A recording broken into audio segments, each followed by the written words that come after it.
എൻ്റെ പേരിൽ ആരോപിക്കപ്പെട്ട കേസ് ഹൈക്കോടതി ക്വാഷ് ചെയ്ത് കളഞ്ഞു. അതിനുശേഷം ഞാൻ ആശ്രമ സെക്രട്ടറിക്ക് ഒരു മെസ്സേജ് അയച്ചു വാട്സപ്പിൽ. കേസ് തീർന്നിട്ടുണ്ട്, എൻ്റെ ഇലക്ട്രൽ ഐ ഡി അവിടെയാണ്, അത് നീ വെട്ടരുത്, അതുവരെ ഈ പ്രസിഡന്റ് ഇത് വെട്ടിക്കളയും, കാരണം ഞാൻ കൈവിലാൻ സ്വാമിയുടെ ആളായത് കാരണം. പക്ഷേ പന്മന ആശ്രമം എന്ന് പറയുന്നത് അതൊരു കുടുംബത്തിൻ്റെ വകയല്ല, അത് സമൂഹത്തിൻ്റെ വകയാണ്. എന്തെങ്കിലുമൊക്കെ ആകാൻ സാധിക്കുന്ന ആൾക്കാരെല്ലാം ആ വഴിക്ക് പോകത്തുള്ളൂ. ഒന്നിനും കൊള്ളാത്തവരാ സന്യസിക്കുന്ന സാധാരണ ഒരു ധാരണ. എന്തിനും കഴിവുള്ള സന്യസിക്കില്ല എന്നാണ് നമ്മുടെയൊക്കെ ധാരണ. ശരിയല്ല, പക്ഷെ അങ്ങനെയാണ് ധാരണ. കാരണം നമ്മൾ വിദ്യാഭ്യാസപരമായിട്ട് അങ്ങനെ ഉന്നതി നിൽക്കുക. പക്ഷെ സാംസ്കാരികമായാണ് എനിക്ക് അറിയത്തില്ല എങ്ങനെയാണെന്നുള്ളത്. അത് നിങ്ങൾ ആലോചിച്ചാൽ മതി. ആരും വരുന്നില്ല. എന്തോ സെക്രട്ടറിയെ കുറിച്ചല്ല ഞാൻ ഈ പറഞ്ഞ് പൂർത്തിയാക്കണേ, കാരണം അങ്ങോട്ട് വരണമെന്നുണ്ടെങ്കിൽ ചില കാര്യങ്ങൾ അറിഞ്ഞാലേ പറ്റുള്ളൂ. അത് കാരണമാണ് 95 സ്വാമി ബ്രഹ്മവിദ്യാലയം ഉണ്ടാക്കിയിട്ട് ആദ്യം വന്ന മെയ് മാസത്തിൽ വന്ന ബ്രഹ്മവിദ്യാർത്ഥിയാണ് ഞാൻ, ബ്രഹ്മചാരിയായിട്ട്. ആ 95 മുതൽ ഞാൻ ആശ്രമത്തിൻ്റെ സജീവ കാര്യങ്ങളിൽ അവരുടെ വികസന സമിതി, കാരണം താമസിക്കാൻ സ്ഥലമില്ലാത്ത കാരണം നമ്മൾ ഒരു വികസന സമിതി ഉണ്ടാക്കി പന്മന ആശ്രമം, അതിൻ്റെ കൺവീനർ ഞാനായിരുന്നു. അങ്ങനെയുള്ള പ്രവർത്തനമായിട്ട് ബന്ധപ്പെട്ട് അങ്ങനെ മുന്നോട്ട് പോയി. ആൾക്കാർ 10-40 പേര് പഠിക്കാൻ വന്നു. ശിവഗിരിയിൽ നിന്നും മറ്റു മഠങ്ങളിൽ നിന്നൊക്കെ പഠിക്കാൻ വന്നു. സംവിധാനമില്ല. അത് കഴിഞ്ഞ് കെട്ടിടം പണി അപ്പുറത്ത് ഈ ആശ്രമത്തിൻ്റെ സമാധിയുടെ വടക്ക് ഭാഗത്ത് ഒരു കെട്ടിടത്തിൽ നമ്മൾ ഇത് ചെയ്തു, അടിസ്ഥാനം ചെയ്തു. അതൊക്കെ റെഡിയായി. എൻ്റെ ഗുരുനാഥനായ നിർമ്മലാനന്ദഗിരി മഹാരാജ് നാളവിടെ ചികിത്സ ചെയ്യാൻ വേണ്ടി വന്നു, മാസത്തിൽ ഒരു ദിവസം. അതോടുകൂടി ആൾക്കാർ കൂടുതൽ വരാൻ തുടങ്ങി. ശാസ്താംകോട്ട കുരങ്ങന്മാർക്ക് ഭക്ഷണം കൊടുക്കാൻ വേണ്ടി കാശ് മുടക്കിയ ഒരാളുണ്ട്, GB പിള്ള എന്ന് പറയും, NRI ആണ്, അമേരിക്കക്കാരാണ്. അദ്ദേഹം 1 കോടി രൂപ നമ്മുടെ ആശ്രമത്തിൽ കൊടുത്തു. അങ്ങനെ ഞാൻ ഗവൺമെൻറ് സഹായിച്ചു. ഗവൺമെൻറ് ഒരു 95 ലക്ഷത്തോളം രൂപ നോട്ടീസ് പറയുന്നുണ്ട് നമ്മുടെ ആശ്രമത്തിൽ കൊടുത്തു. അങ്ങനെ ആശ്രമമൊക്കെ വളർന്ന് വന്നപ്പോൾ 2008 കണ്ണമൂരിലെ ചില ജന്മസ്ഥാനത്തുള്ള ചില കാര്യങ്ങൾ പരിഹരിക്കാൻ സ്വാമി പറഞ്ഞതനുസരിച്ച് ഞാൻ പോകുന്ന കാരണം ഞാൻ പിന്നെ അതിൽ കൂടുതൽ ശ്രദ്ധിച്ചു. നിങ്ങൾക്കെല്ലാം എല്ലാ കാര്യങ്ങളും അറിയാം. 2017 സംഭവിച്ച കാര്യങ്ങൾ നിങ്ങൾക്കറിയാം. ഈ 2017 എൻ്റെ ഈ പ്രശ്നം ഉണ്ടായപ്പോൾ എല്ലാവരും എന്നെ തള്ളി പറഞ്ഞു. ഞാൻ എതിർക്കാനും പോയില്ല. ഈ അന്നത്തെ പ്രസിഡന്റ്, ഇപ്പോഴും പ്രസിഡന്റായിട്ട് തുടരുന്ന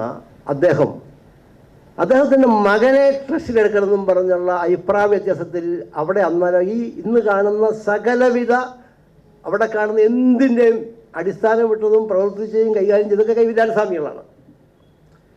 ആ സ്വാമിയെ അവിടുന്ന് ഈ മകനെ ട്രസ്റ്റിലെടുക്കാൻ പറ്റില്ല എന്ന് സ്വാമി അവിടുന്ന് പറഞ്ഞു വിട്ടു.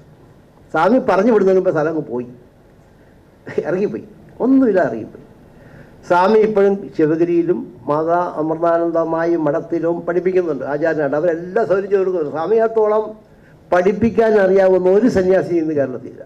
അത്രയും മിടുക്കലാണ്. പഠിപ്പിക്കുന്ന കാര്യം പ്രഭാഷണത്തിനോ ഒന്നും പോവില്ല, പഠിപ്പിന് മാത്രം. സ്വയം പഠിപ്പിക്കും. അതിന് കഴിഞ്ഞ് അവിടെ നടന്ന സംഭവങ്ങളൊക്കെ വളരെ മോശമായ കാര്യങ്ങളാണ് പിന്നെ നടന്നത്.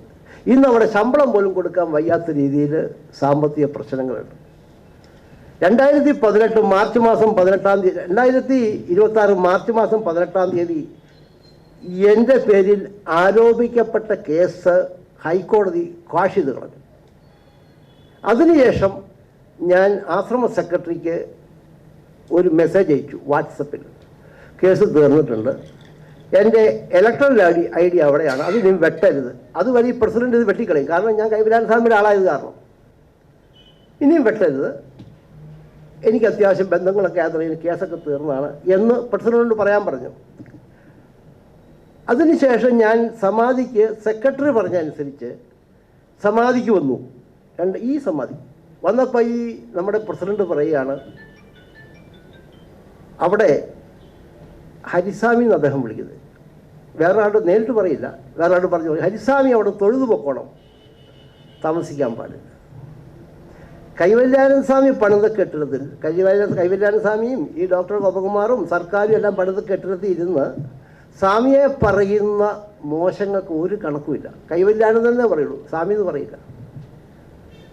ഇത് പറഞ്ഞപ്പോൾ ഞാൻ സമാധിക്ക് വരിക. മാവേലിക്ക് 9:30 അറിയുന്നത്. എവിടെ പോയി ഞാൻ ലോഡ്ജിൽ താമസിക്കില്ല. പക്ഷേ എനിക്ക് ഇഷ്ടമായ സ്ഥലമാണ്. ഞാൻ പുതിയതായി പോയി താമസിച്ചു. അവിടെ ആശ്രമമുണ്ട്, നീലകണ്ഠ തീർത്ഥവാസ്വാമികളുടെ സമാധി സ്ഥലം. അവിടെ പോയി താമസിച്ചു.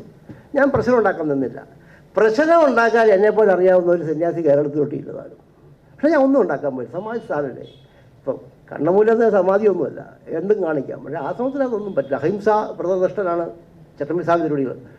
ഞാൻ 10:30 സമാധിയിൽ അന്ന് വന്നു ആശ്രമത്തിൽ. ഞാൻ താമസിക്കുന്നത് ഒരു ചെറിയ കെട്ടിടമുണ്ട്. ഞാനും നിത്യശ്രീവാൻ സ്വാമിയും ശിവയിലെ സ്വാമിയും ഞങ്ങൾ അവിടെയാണ് താമസിക്കും. ചെറിയ കെട്ടിടം, പൊളിഞ്ഞു വീഴും, എപ്പോഴും പൊളിഞ്ഞു വീഴും.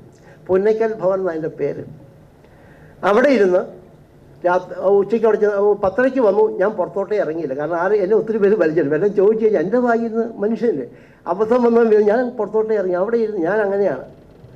എനിക്ക് സമാധി സ്ഥാനം ഹൃദയത്തിലാണ്, അല്ലാതെ ആശ്രമത്തിലല്ല. ഞാൻ ചട്ടമ്പി സ്വാമിയെ ആരാധിക്കാൻ പ്രധാന കാരണം കൊണ്ടൊന്നും സ്വാമി ആശ്രമം സ്ഥാപിക്കാത്തതാണ്. അവിടെ ഇരുന്ന് ഞാൻ പിറ്റേ ദിവസം വെളുപ്പിനെ കഥകളിയൊക്കെ കഴിഞ്ഞപ്പോൾ ഞാൻ എടുത്ത് പോരുകയും ചെയ്തു.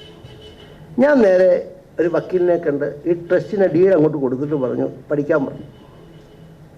പഠിക്കാൻ പറഞ്ഞ് 2 മാസം കഴിഞ്ഞപ്പോൾ 1 മാസത്തിന് മുമ്പ് ഞാനൊരു ഇഞ്ചക്ഷൻ മേടിച്ചു കരുനാഗപ്പള്ളി മുനിസിപ്പൽ കോടതിയിൽ. ആ ഇഞ്ചക്ഷൻ പറയാം, ഒരു പേഴ്സണൽ അലിഗേഷനും ഇല്ല. ഞാൻ പറഞ്ഞത് പന്മന ആശ്രമത്തിൽ ഉള്ള ഒരു കെട്ടിടവും പൊളിക്കാൻ പാടില്ല. കാരണം അതൊരു ആർക്കിയോളജിക്കൽ മോണുമെൻ്റാണ്, അല്ല കെട്ടിടമല്ല.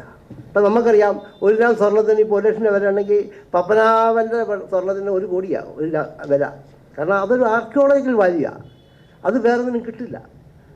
ഇദ്ദേഹം അവിടെ ഗാന്ധി മന്ദിരം പണിതിട്ട് അത് ആ ഗാന്ധി മന്ദിരത്തിൻ്റെ എല്ലാ സ്വഭാവം മാറ്റി കോട്ടും സൂട്ടും ഇട്ടിരുന്ന ഒരു ഗാന്ധിയുടെ രൂപമാണ് നമുക്ക് കാണുകയുള്ളൂ. കാരണം ഓലയൊക്കെ മാറ്റി പട്ടിക്കൂട് വരെ പണിത് വെച്ചു.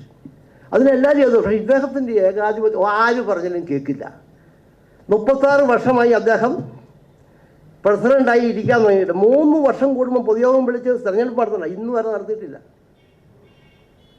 ഈ കഴിഞ്ഞ 15-ാം തീയതി പൊതുയോഗം വിളിക്കാൻ സെക്രട്ടറി ഉൾപ്പെടെയുള്ള ആൾക്കാരെല്ലാം തീരുമാനിക്കുകയും ഇദ്ദേഹത്തിന് എഴുത്തയച്ചു. എല്ലാവർക്കും എഴുത്തയച്ചു. പൊതുയോഗത്തിനാണ് അധികാരം. ആ പൊതുയോഗത്തിലുള്ള അംഗങ്ങളാണ് മെമ്പർമാരായിട്ട് പിന്നെ മാറുന്നത്, ട്രസ്റ്റ് മെമ്പർമാരായിട്ട് മാറുന്നത്. ഇദ്ദേഹം ചെയ്തതെന്നാണെന്നറിയോ? ഇദ്ദേഹം ചെയ്തത് ആരെയോ സ്വാധീനിച്ചിട്ട് 15-ാം തീയതി പൊതുയോഗം അവിടെ നടത്താൻ പാടില്ലെന്ന് പോലീസുകാരെ കൊണ്ട് പറയിക്കുക. CI വിളിക്കുക തലേദിവസം 14-ാം തീയതി വിളിച്ച് പറയും പൊതുയോഗം നടത്താൻ പറ്റില്ല. അപ്പം CI ഒരു അനുരഞ്ജന വിളിച്ചു, മീറ്റിംഗ് വിളിച്ചു. ഇദ്ദേഹവും കൂടെ ഒരാളും വന്ന് 6 മെമ്പർമാർ വന്നിരിക്കുക അവിടെ, ട്രസ്റ്റ് മെമ്പർമാർ. അപ്പോൾ CI വിശദീകരിച്ചു, എന്താണ് അങ്ങിങ്ങനെ പറയുന്നത്? പ്രസിഡന്റ് ചോദിക്കുക. പുള്ളി പറഞ്ഞതേ ഉള്ളൂ, പൊതുയോഗം നടത്താൻ പറ്റില്ല. ഇത് മാത്രമേ പറയുന്നത്. അതിന് കാരണം RDOയുടെ ഓർഡർ ഉണ്ടോ, കളക്ടറുടെ ഓർഡർ ഉണ്ടോ, കോടതിയിൽ ഓർഡർ ഉണ്ടോ? ഒന്നുമില്ല. KG ശ്രീകുമാർ എന്ന് പറഞ്ഞ ഒരാൾ കൊടുത്ത് പരാതിയിലായി പരിപാടി നടക്കുന്നത്. അങ്ങനെ ആശ്രമം എന്ന് പറഞ്ഞാൽ എല്ലാവർക്കും വരാനും സ്ഥലമാണ്, അല്ലാതെ പ്രത്യേക ഒരാൾക്കാർക്ക് വരാനുള്ള സ്ഥലമല്ല. അവിടെ പൊതുയോഗം നടത്താൻ നമുക്ക് എല്ലാ അധികാരങ്ങളും ഉണ്ട്. കാരണം എല്ലാ കമ്മ്യൂണിക്കേഷനും സെക്രട്ടറിയാണ് ചെയ്യേണ്ടത്. പ്രസിഡന്റ് ഒരു മനുഷ്യനോട് 1 രൂപ ഒരാളും ചോദിക്കില്ല, ആരെയും കാണില്ല. നിങ്ങളെ ഓരോരുത്തരും പോയി ഒന്ന് പരീക്ഷിച്ചു നോക്കാം അദ്ദേഹത്തിൻ്റെ ആ പ്രതികരണം. സമാധിക്ക് 1 മാസം മുമ്പ് ഒരു പെൺകുട്ടി അവിടെ പുസ്തകം മേടിക്കാൻ വന്നു. അതിനോടാണ് ചീത്തയും പറഞ്ഞ് വൈകുന്നേരമായപ്പോൾ അത് വന്ന് 2 പേരും കൊണ്ട് ഇദ്ദേഹത്തിൻ്റെ കോളറെ കയറി പിടിക്കുകയും മൊബൈൽ തല്ലി പിടിക്കുക. അവസാനം പോലീസുകാർ വന്ന് ഇദ്ദേഹത്തിനെ രക്ഷപ്പെടുത്തിയത്, അവരുടെ കാല് പിടിച്ചിട്ട്. ഇങ്ങനെയുള്ള പ്രതികരണങ്ങളാണ്. സച്ചിദാനന്ദ സ്വാമി ഇപ്രാവശ്യത്തെ ശിവഗിരി മഠാധിപതി ഇപ്രാവശ്യത്തെ സമാധിക്ക് വിളിച്ച് വന്നിട്ട് ഇദ്ദേഹം മുറിയിരിക്കുകയുള്ളൂ, ഒരു മനുഷ്യൻ കാണില്ല. അദ്ദേഹത്തെ കാണാൻ വേണ്ടി ചെന്നപ്പം സ്വാമി അബദ്ധവശാൽ ചോദിച്ചു പോയി, ഇതാണോ കുമ്പളത്ത് വിജയകൃഷ്ണപിള്ള എന്നൊന്നും ചോദിച്ചു പോയി. ഇദ്ദേഹം പറഞ്ഞ മറുപടി ഒത്തിരി പേര് കേട്ടുകൊണ്ടിരിക്കുക. അങ്ങനെയൊക്കെയാ സ്വാമി നാട്ടുകാർ പറയുന്നത്. ഇങ്ങനെയാണ് ഒരാളോട് പ്രതികരിക്കുക. അതും നമ്മൾ ക്ഷണിച്ചു വരുത്തിയ പന്മന ആശ്രമത്തിൽ 1 വർഷം വരുന്ന ആൾ 1 ദിവസം ശിവഗിരി ഒന്ന് സലാം ആലോചിക്കണം. ഇദ്ദേഹത്തിൻ്റെ സ്വാഭാവിക പ്രതികരണം. എന്നോട് സകല ഒരൊറ്റ സ്വാമി. ഇപ്പം ലാസ്റ്റ് ഒരു മഠാധിപതി ഉണ്ടായിരുന്നു, കൃഷ്ണമയാനന്ദ എന്ന് പറയുന്നത്. ഞങ്ങളുടെയൊക്കെ ഹെഡ് ക്വാർട്ടേഴ്സ് വാഴൂരാണ്, അവിടുന്ന് സന്യാസീകരിക്കുക. അദ്ദേഹം 1 മാസം ആരോടും പറയാൻ സ്ഥലം വിട്ടു. എന്നിട്ട് രാജിക്കത്ത് എഴുതി അയക്കുകയത്. ഒറ്റ സ്വാമിമാരവിടെ താമസിപ്പിക്കില്ല. എന്നോട് മാത്രം നേരിട്ട് പറയില്ല. അത് അറിയാവുന്ന കാരണം. അദ്ദേഹം ഒരു മാസം മുമ്പ് AR ഗിരീഷ് കുമാർ എന്ന് പറയുന്ന സെക്രട്ടറിയെ സസ്പെൻഡ് ചെയ്തു. പ്രസിഡന്റിന് അങ്ങനെ ചെയ്യാൻ യാതൊരു അധികാരമില്ല. കമ്മിറ്റി തീരുമാനം എടുക്കണം. കമ്മിറ്റിയിൽ ഈ ട്രസ്റ്റിലെ മെമ്പർമാർ 2/3 ഭാഗം തീരുമാനം എടുക്കണം, അല്ലാതെ മാറ്റാൻ പറ്റില്ല. ഒരു 15 ദിവസം കഴിഞ്ഞപ്പം പുള്ളി ഒരു നോട്ടീസ് വെച്ചു, പേഴ്സണൽ മീറ്റിംഗ് ആഗസ്റ്റ് 30 വരണം, എല്ലാ ഡോക്യുമെൻറ്റും സബ്മിറ്റ് ചെയ്യണം. അതിനും സെക്രട്ടറി ഒന്നും പറയാൻ പോയില്ല. ഈ 13 അദ്ദേഹം അയച്ചു, നിങ്ങളെ ഞങ്ങൾ ഡിസ്പോസ് ചെയ്തിരിക്കുന്നു. ഞാൻ പ്രസിഡന്റ് പറയുക, ഈ AR ഡിസ്പോസ് ചെയ്തിരിക്കുന്നു. അതിനും പുള്ളിയൊന്നും പറഞ്ഞില്ല. പുള്ളി ഇന്ന് വരെ ആശ്രമത്തിനെതിരെയോ പ്രസിഡന്റിനെതിരെയോ ഒരക്ഷരം പറഞ്ഞിട്ടില്ല. ഈ സസ്പെൻഡ് ചെയ്ത കാര്യങ്ങളൊക്കെ ഇവർ പേപ്പറിൽ കൊടുത്തു. എന്നിട്ട് കുമ്പളത്ത് ശങ്കരപ്പിള്ള എന്നൊരാളെ സെക്രട്ടറി ആയിട്ടൊക്കെ നിയമിക്കുക പ്രസിഡന്റ്. ആരും അതിനെ അനുകൂലിക്കുന്നില്ല. പന്മന പഞ്ചായത്തിൽ ഒരു 10 പേര് പോലും ഇദ്ദേഹം പിന്തുണയ്ക്കാനില്ലെന്ന് ആലോചിക്കണം. എല്ലാവരും വെറുപ്പിച്ചിട്ടേക്കുക. അപ്പം 15 സമ്മേളനം നടത്താൻ വേണ്ടെന്ന് ഞാൻ പറഞ്ഞു. കാരണം വെച്ചാൽ എനിക്കറിയാം ആശ്രമം എന്ന് പറഞ്ഞാൽ എപ്പോഴും പാകിസ്ഥാൻ്റെ ബോർഡറൊന്നുമല്ല, കയറി ചെല്ലാൻ പറ്റുമെന്ന് എനിക്കറിയാം. ഞാൻ കയറുകയും ചെയ്യും. 3 വണ്ടി പോലീസാണ് ഇത് തടയാൻ വേണ്ടി അവിടെ വന്നത്. 3 വണ്ടി റിസർവ് പോലീസ് വന്നു പന്മന ആശ്രമത്തിൽ. പ്രളയം വന്നപ്പോഴും മറ്റേ ഒരു അസുഖം വന്നില്ല, അന്നേരം ഒരു പോലീസും വന്നിട്ടില്ല അവിടെ. 3 വണ്ടി പോലീസ് ചട്ടമ്പിസ്വാമിയെ രക്ഷിക്കാൻ. ഞങ്ങളെല്ലാം ഭീകരന്മാരാണോ? ഇദ്ദേഹത്തിന് ഉൾപ്പെടെ നമ്മൾ വിളിച്ചേക്കുക. ഈ CI വിളിച്ചത് ഞങ്ങൾ പറഞ്ഞു, ഞാൻ പോയില്ല, ട്രസ്റ്റ് പറഞ്ഞു, അങ്ങയുടെ ഇദ്ദേഹത്തിന് നേതൃത്വത്തിലാണ് പൊതുയോഗം, ഇദ്ദേഹത്തെ പുറത്താക്കാനല്ല. കാരണം പൊതുയോഗം വിളിച്ചോടും ചെയ്യാൻ ഒന്നിനും സമ്മതിക്കില്ല. അപ്പോൾ ആ ഒരവസ്ഥ നിലനിൽക്കെ ഇവർ ചട്ടമ്പിസ്വാമി ജയന്തിയുടെ നോട്ടീസ് അടിച്ചു. അതിലേതോ വലിയ പോലീസ് ഉദ്യോഗസ്ഥനാണ് പ്രധാന ആളായിട്ട് വച്ചേക്കുന്നത്. അദ്ദേഹത്തിൻ്റെ നിർദ്ദേശപ്രകാരമാണോന്ന് എനിക്കറിയില്ല. എന്താണെന്നറിയില്ല, എനിക്കറിയാൻ പാടില്ല. എൻ്റെ ജീവിതത്തിൽ ഈ പോലീസുകാരെ ശത്രുവായിട്ട് വരുന്നത് എനിക്ക് തോന്നുന്നു. എനിക്കവിടെ ശത്രുതയില്ല. എന്തൊരാവശ്യമാണ്? നിങ്ങൾ ആലോചിക്കും, ഒരു RDOയുടെ ഓർഡറില്ല, ഒരു കളക്ടറുടെ ഓർഡറില്ല, കോടതി ഓർഡറില്ല, അത് ഇഞ്ചക്ഷൻ അല്ലെങ്കിൽ അവിടെ ഇത് ഏർപ്പെടുത്തുക എന്ന് പറഞ്ഞ് എന്ത് നിയമമാണ്? ഇതൊക്കെ ജനങ്ങളോട് പറയാതിരിക്കാൻ വേണ്ടി ഇവർക്കെല്ലാം ഈ ആശ്രമം മാറൂലേ, ആശ്രമത്തിന് വിഷം ഉണ്ടാവില്ല എന്നൊക്കെ പറഞ്ഞ് മൂടി വയ്ക്കും. അപ്പോൾ ഈ കുമ്പളത്ത് കുടുംബത്തിൻ്റെ വകയല്ല പന്മന ആശ്രമം. പന്മന ആശ്രമം എന്ന് പറയുന്നത് ഈ ലോകത്തുള്ള സകലമാന ഹിന്ദുക്കളുടെ വക, ജാതിയൊന്നുമില്ല. അന്ന് 38 പോലും അന്ന് കണ്ടമാനം വളരെ പ്രശ്നകരമായ ഒത്തിരി പ്രശ്നങ്ങളുണ്ടായിത്തോണ്ടാണ്. എന്നിട്ട് പോലും അദ്ദേഹം ഈ കുമ്പളത്ത് ചെങ്ങുപ്പുള്ള അദ്ദേഹം അവിടെ ഒരു കുളം കുഴിച്ചെന്താണെന്നറിയോ? ഹരിജനങ്ങളെ കുളിപ്പിച്ച് ക്ഷേത്രത്തിൽ കയറ്റാണ്. അത്ര ബഹുമാന്യനാണ് അദ്ദേഹം. ആധ്യാത്മികമായി ഇല്ലെങ്കിൽ പോലും അദ്ദേഹത്തിന് അതുപോലെ ഒത്തിരി നല്ല സാമൂഹികമായ കാര്യങ്ങൾ ചെയ്തിട്ടുണ്ട്. പല കാര്യങ്ങൾക്കും പരിഹാരം ഉണ്ടാക്കുന്നത് കുമ്പളത്ത് ചെങ്ങുപ്പുള്ള അദ്ദേഹം ആശ്രമത്തിൽ വന്നില്ല. രാഷ്ട്രീയ കാര്യമായാലും നാട്ടിലെ കാര്യമായാലും അതിനപ്പുറത്തോട്ടൊരു വാക്കില്ല. ഈ വിജയകൃഷ്ണപിള്ള എന്ന് പറയുന്ന ഈ പ്രസിഡന്റ് ഉണ്ടല്ലോ, ഒരു മനുഷ്യൻ കാണാൻ വരില്ല. കാണാൻ വന്ന് അവനെ വിലയ്ക്ക് പെടുത്തില്ല. അത് സ്വാമിയായാലും സാധാരണക്കാരായാലും. ഇത് ജനങ്ങളറിയാം. 100ാം സമാധി വാർഷികം വന്ന് ഇത്രയും മോശമായിട്ട് അദ്ദേഹം നടന്ന സമ്മതിക്കില്ല. പിന്നെ ഈ പറയുന്ന സെക്രട്ടറിയാണ് ഓടി നടക്കുന്നത് എല്ലാത്തിനും. സെക്രട്ടറിയാണ് എല്ലായിടത്തും പോകുന്നത്. അദ്ദേഹത്തിന് സ്ഥാപനമൊക്കെ ഉണ്ടെങ്കിൽ അതുപോലെ ഇട്ടിട്ട് ഓടുവാണ് ഈ ആശ്രമം നടത്താൻ വേണ്ടി. ഒന്ന് ആലോചിച്ച് നോക്കാം. അദ്ദേഹത്തെ കഴിഞ്ഞ സമാധിക്ക് 1.5 ലക്ഷം രൂപ കൊടുത്തിട്ട് 50,000 രൂപ തിരിച്ചു കൊടുത്തുള്ളൂ. അങ്ങനെയൊക്കെയുള്ള ഒത്തിരി പ്രശ്നങ്ങൾ ആശ്രമത്തിലുണ്ട്. ഈ ആശ്രമം പന്മന ആശ്രമം, അവിടെ ജാതിയില്ല, അവിടെ മതവുമില്ല, ആർക്കും വരാം, തൊഴാം. ഒരു ഭക്തിയുടെ പ്രകടനങ്ങളുമില്ല. അതൊരു ജ്ഞാനമാർഗ സമ്പ്രദായത്തിലെടുത്ത് സ്വാമി അങ്ങനെയായിരുന്നു. സ്വാമി ജ്ഞാനമാർഗമായി അവലംബിച്ച് ജീവിച്ച ഒരാളാണ്. എത്രയോ പുസ്തകങ്ങൾ എഴുതിയിരിക്കുന്നു. സ്വാമിയുടെ ശിഷ്യനെ അന്വേഷിച്ച് ജർമ്മനിയിൽ നിന്ന് ഒരാൾക്കാർ ഈ പറയുന്ന കരുതാപ്പള്ളി വന്നിട്ടുണ്ട്. ഒരു സാഹിബ് അന്വേഷിച്ച് നടക്കുക, നീലകണ്ഠ തീർത്ഥസ്വാമിയുടെ സമാധി എവിടെയാണെന്ന് ചോദിച്ചു. അങ്ങനെ ഒരാൾ കൊണ്ട് കാണിച്ചെടുത്തപ്പോൾ ആരുമില്ല. അവിടെ 5 ഏക്കർ സ്ഥലമുണ്ട്. ഒരു സമാധി പൂജിക്കുന്ന ഒരാൾ വേറെ ആരുമില്ല. ജർമ്മനിയിൽ നിന്ന്, കാരണം പുള്ളിയുടെ പുസ്തകം പഠിപ്പിക്കുക. നീലകണ്ഠ തീർത്ഥസ്വാമിയുടെ പുസ്തകം ജർമ്മനി പഠിപ്പിക്കാമെന്ന് ആലോചിക്കണം. അത്ര പ്രഗത്ഭനായ സ്വാമികൾ ഇന്നും ആരും അറിയാതെ. ഞങ്ങൾക്കാർക്കും സ്വാമിയെ വിൽക്കാനുള്ള ഉദ്ദേശമില്ല കേട്ടോ, ഉള്ള കാര്യം പറഞ്ഞല്ലോ. ഞങ്ങളാരും ചട്ടമ്പിസ്വാമി വിറ്റിച്ച് ഇന്ന് വരെ ഈ വസ്ത്രം 1 രൂപയ്ക്ക് പോലും ഞാൻ വിറ്റിട്ടില്ല. എത്രയോ പ്രശ്നം ഉണ്ടായിട്ടുണ്ട്. ഇന്ന് വരെ സ്വാമിയെ ഞാൻ ഒരു വിവാദത്തിലും വലിച്ചടിക്കാറില്ല. എന്തോ? ആ അതിനൊക്കെ വിത്ത് എവിഡൻസ് ഉണ്ട്. നിങ്ങൾ ആവശ്യപ്പെട്ടാൽ ഞാൻ കാണിച്ചാൽ ഇവ എൻ്റെ കയ്യില്ല, ഞാൻ നിങ്ങൾക്ക് തരാം. എൻ്റെ വാട്സപ്പ് നമ്പർ തരാം. അതെ, അദ്ദേഹമാണ് സത്യം പറഞ്ഞാൽ ഒത്തിരി കാര്യം അതൊക്കെ ഞാൻ വിശദീകരിച്ചിട്ടുണ്ട്. ഞാൻ കൂടുതൽ പറഞ്ഞു കഴിഞ്ഞാൽ പുള്ളിയെ ഞാനിത് പേഴ്സണലായിട്ട് വിളിക്കുന്നതാണ്. ഇന്നും ട്രസ്റ്റ് ഇത് പറയാൻ തയ്യാറല്ല. കാരണം അവർക്കൊന്നും ഇത് ഇങ്ങനെ ഈ ആശ്രമത്തിൻ്റെ പേര് മോശമാക്കാനോ പ്രസിഡന്റിനെ മോശമാക്കാനൊന്നും ഉദ്ദേശമില്ല, എനിക്കും ഉദ്ദേശമില്ല. പക്ഷേ കാര്യങ്ങൾ ജനങ്ങൾ അറിയണ്ടേ? ഇവരാണ് എല്ലായിടത്തും പരസ്യം നടത്തുക, സകല സ്ഥലത്തും ബുദ്ധിജീവികളെ എല്ലാം അറിയിക്കുകയാണ്. സെക്രട്ടറിയെ സസ്പെൻഡ് ചെയ്തു. എന്നിട്ട് ഇവരൊരു 55 പേരെ ട്രസ്റ്റ് ഉണ്ടാക്കിയ കുമ്പളത്ത് കുടുംബക്കാർ മാത്രം. അതിപ്പോൾ എടുക്കാനുള്ള പരിപാടി അത് നടക്കില്ല. നിങ്ങൾക്കൊക്കെ സാമാന്യമായിട്ട് തന്നെ അറിയാം. എൻ്റെ ജീവൻ പോയാലും ആശ്രമം എങ്ങനെയാണോ കുമ്പളത്ത് ചെമ്പുള്ള ഡിസൈൻ ചെയ്ത് ട്രസ്റ്റ് ഉണ്ടാക്കി അതനുസരിച്ച് നടക്കും. അല്ല ഇവിടെ കുടുംബത്തൊന്നും അവിടെ നടക്കില്ല. നാളെ എൻ്റെ ജീവൻ പോയാലും ഞാനതിന് സമ്മതിക്കില്ല. കുട്ടിയുമായിട്ട് ബന്ധപ്പെട്ടതിനകത്ത് പോലീസ് കേസെടുത്ത് അന്വേഷണം നടത്തിയതിനു ശേഷമാണല്ലോ അത് ഇല്ലാതെ ഒരു അവസ്ഥയിലേക്ക് എത്തിയത്. അതെ, അതൊരു വിവാദമായ കേസായിരുന്നല്ലോ. 100%. പോക്സോയായിട്ട് ബന്ധപ്പെട്ടാണല്ലോ ആ കേസ് രജിസ്റ്റർ ചെയ്തത്. അതെ. പക്ഷെ അതൊക്കെ അതിനകത്ത് നിങ്ങളൊരു കാര്യം മനസ്സിലാക്കണം. ഇന്ന് വരെ എനിക്കെതിരെ ഒരു തെളിവ് പോലീസുകാരുടെ കയ്യിലില്ല. ഈ നിമിഷം വരെ. ഈ മാർച്ച് 18 തീർന്നു, ഒരു കേസുമില്ല, ഒരു തെളിവുമില്ല. ആ കുട്ടിയുടെ കേസും കഴിഞ്ഞ ജൂലൈ 29-ാം തീയതി കാശ്യത്ത് കളഞ്ഞു. ഞാൻ തന്നെയാണ് അതിനിടപെട്ടത്. ആ കുട്ടിക്കെതിരെ കേസെടുത്തിരുന്നു, അതും കളഞ്ഞു. അതുവരെ ഞാൻ ഒരക്ഷരം ആരോടും വേണ്ടിയിട്ടുമില്ല. ഞാൻ വിവാദമൊന്നും ഉണ്ടാക്കാൻ ശാന്തമായിരിക്കുകയാണ്. ഇത് എൻ്റെ ആഗ്രഹപ്രകാരമല്ല. ജനങ്ങൾ നാട്ടുകാരും കൂടെ എന്നോട് പറയുക, അവർക്കറിയാം എന്തെങ്കിലും ചെയ്യണമെങ്കിൽ എന്നെക്കൊണ്ടേ പറ്റുള്ളത്. വയസ്സായി, ഞാനീ ശരീരം വിടാൻ തയ്യാറെടുത്തിരിക്കുന്നയാളാണ്. വളരെയധികം ട്രാപ്പ് ചെയ്ത് വന്നതാണ്.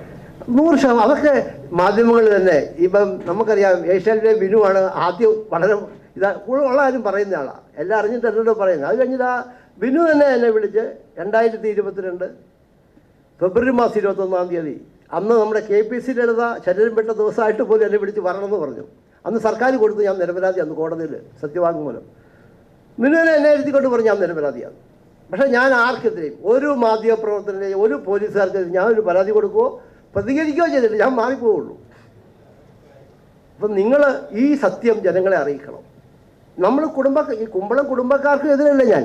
പക്ഷേ പന്മന ആശ്രമം എന്ന് പറയുന്നത് അതൊരു കുടുംബത്തിൻ്റെ വകയല്ല, അത് സമൂഹത്തിൻ്റെ വകയാണ്. ഇവിടെയുള്ള ഓരോ മനുഷ്യരുടെയും വകയാണ്. അവിടെ വേറെ ആർക്കും അധികാരമില്ല, പൊതുയോഗത്തിനാണ് അധികാരം. ആർക്കും അവിടെ വരാം, തൊഴാം, താമസിക്കാനുള്ള സംവിധാനം ചെയ്ത് കൊടുക്കും. നമ്മൾ ഉള്ള ഇപ്പം പറ്റില്ല. ഇപ്പോൾ അദ്ദേഹം പറഞ്ഞതിനെ താമസിപ്പിക്കുന്നു, ഞങ്ങളെ പോലും ആലോചിച്ച് അതായത് പൊതുയോഗത്തിലെന്ന് എന്നോട് പോലീസുകാർ പറയുകയാണ് കയറാൻ പറ്റും. ആലോചിച്ച് നോക്കണം. ഒരു ഓർഡർ ഇല്ലാതെയാണ്.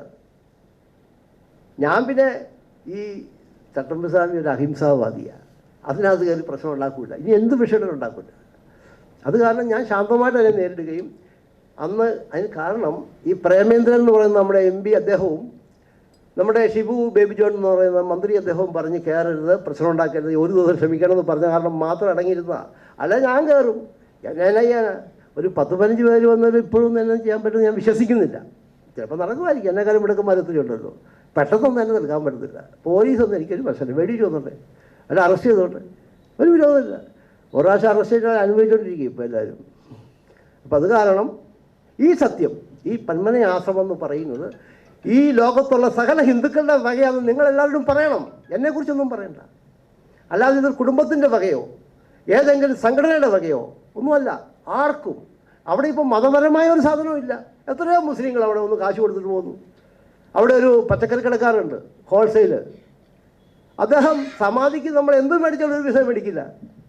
കാരണം അങ്ങനെ ഒരു ബായ്ക്കലം ഉണ്ടാവും പന്മന ആശ്രമത്തിലുള്ളത്. എൻ്റെ സുഹൃത്തുക്കൾ പലരും മക്കളെ അവിടെ എഴുത്തിനിരിക്കാൻ തന്നെ മുസ്ലിങ്ങൾ. അവർക്കൊക്കെ അത് ആ സ്ഥാനം, അല്ലാതെ ഒരു വലിയൊരു ആരാധനാലയം അങ്ങനെയൊന്നുമല്ല. അവിടെ അറിവിൻ്റെ കേന്ദ്രമാണ്. അറിവ് സാർവലൗകികമാണ്. അറിവ് ഏതെങ്കിലും മതത്തിൻ്റെ അല്ല, മതാതീതമായ ആധ്യാത്മികയാണ് നമ്മുടെ ഗുരുക്കന്മാർ പറഞ്ഞിട്ടുള്ളൂ. ഈ സ്വാമികൾ, ചട്ടമ്പി സ്വാമികൾ സ്വന്തം പേരിൽ ഒരൊറ്റ ആശ്രമം സ്ഥാപിച്ചിട്ടില്ലെന്ന് ആലോചിക്കണം. അദ്ദേഹം ജനങ്ങളുടെ കൂടെയായിരുന്നു. പിന്നെ അദ്ദേഹം സംസാരിക്കുന്ന ഇടപെടി നിന്ന് വിവരമുള്ളവരോടായിരിക്കും. ഇപ്പം അല്ലാത്ത ആൾക്കാർ ചെന്നിട്ട് കാര്യമില്ലല്ലോ, ഒളിച്ചായിരിക്കത്തുള്ളൂ. സിനിമാനോടും താമസിക്കില്ല. അത് അദ്ദേഹത്തിൻ്റെ സ്വഭാവമാണ്. പക്ഷെ അദ്ദേഹം എഴുതിയ ഗ്രന്ഥങ്ങളും പകർന്നെന്നറിയും. വേദാധികാര നിരൂപണം എന്നുള്ള ഒറ്റ പുസ്തകം മതി ചട്ടമ്പി സ്വാമി അറിയാൻ. വേദാധികാര നിരൂപണത്തിൽ എന്താ പറയുന്നത് നിങ്ങൾ ആലോചിച്ച് നോക്കണം. അന്ന് സകല അധികാരങ്ങളും കേന്ദ്രീകരിച്ചിരുന്ന അധികാര കേന്ദ്രങ്ങളെ വെല്ലുവിളിച്ചാണ് എഴുതിയത്. സ്വാമിയെ കൊന്നുകളാത്ത ഭാഗ്യം എന്ന് പറയാനുള്ളൂ. ക്രിസ്തുമത നിരൂപണം എഴുതി, ക്രിസ്തുമത ഛേദനമല്ല, നിരൂപണം എഴുതി. അന്ന് തിരുവിതാംകൂർ രാജാവ് ഭരിക്കുന്നെങ്കിലും ബ്രിട്ടീഷുകാരുടെ അടിമയാണ്. അവർ പറയുന്നതിനപ്പുറത്തോട്ട് ചെയ്യാൻ പറ്റില്ല പല കാര്യങ്ങളും. എന്നിട്ടും സ്വാമി ധൈര്യമായിട്ട് എഴുതി. കാരണം അന്ന് അനീതിക്കെതിരെ അയ്യങ്കാളി, ചട്ടമ്പി സ്വാമികൾ, ശ്രീനാരായണ ഗുരുദേവന് ഇവരൊക്കെ പ്രവർത്തിച്ച ആർക്ക് വേണ്ടിയാണ്? സഹോദരൻ അയ്യപ്പന്.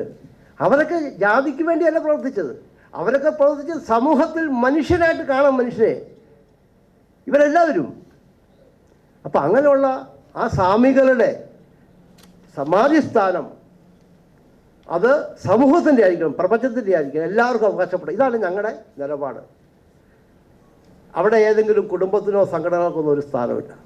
ഇത് നിങ്ങൾ ജനങ്ങളോട് പറയണം, വേറൊന്നും പറയണ്ട, മറ്റു കാര്യങ്ങളൊന്നും പറയണ്ട. ഈ ചട്ടം ജനങ്ങളുടെയാണ്.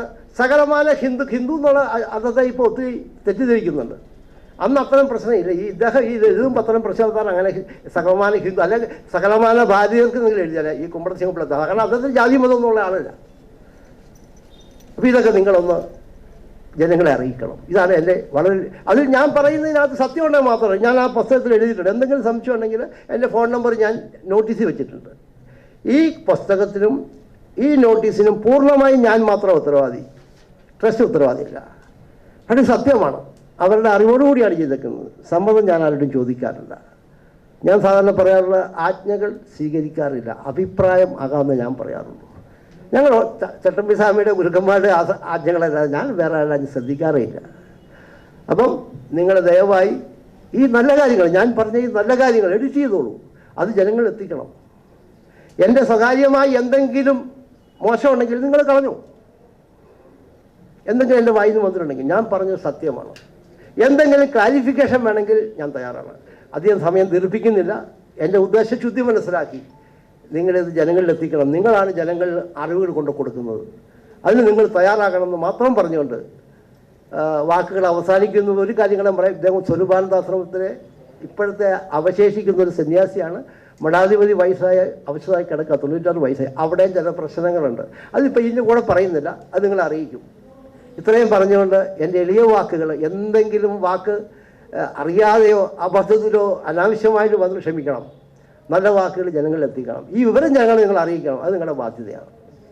ഇത്രയും പറഞ്ഞ വാക്കുകൾ ചുരുക്കുന്നു. എല്ലാവർക്കും നമസ്കാരമുണ്ട്, സന്തോഷമുണ്ട്.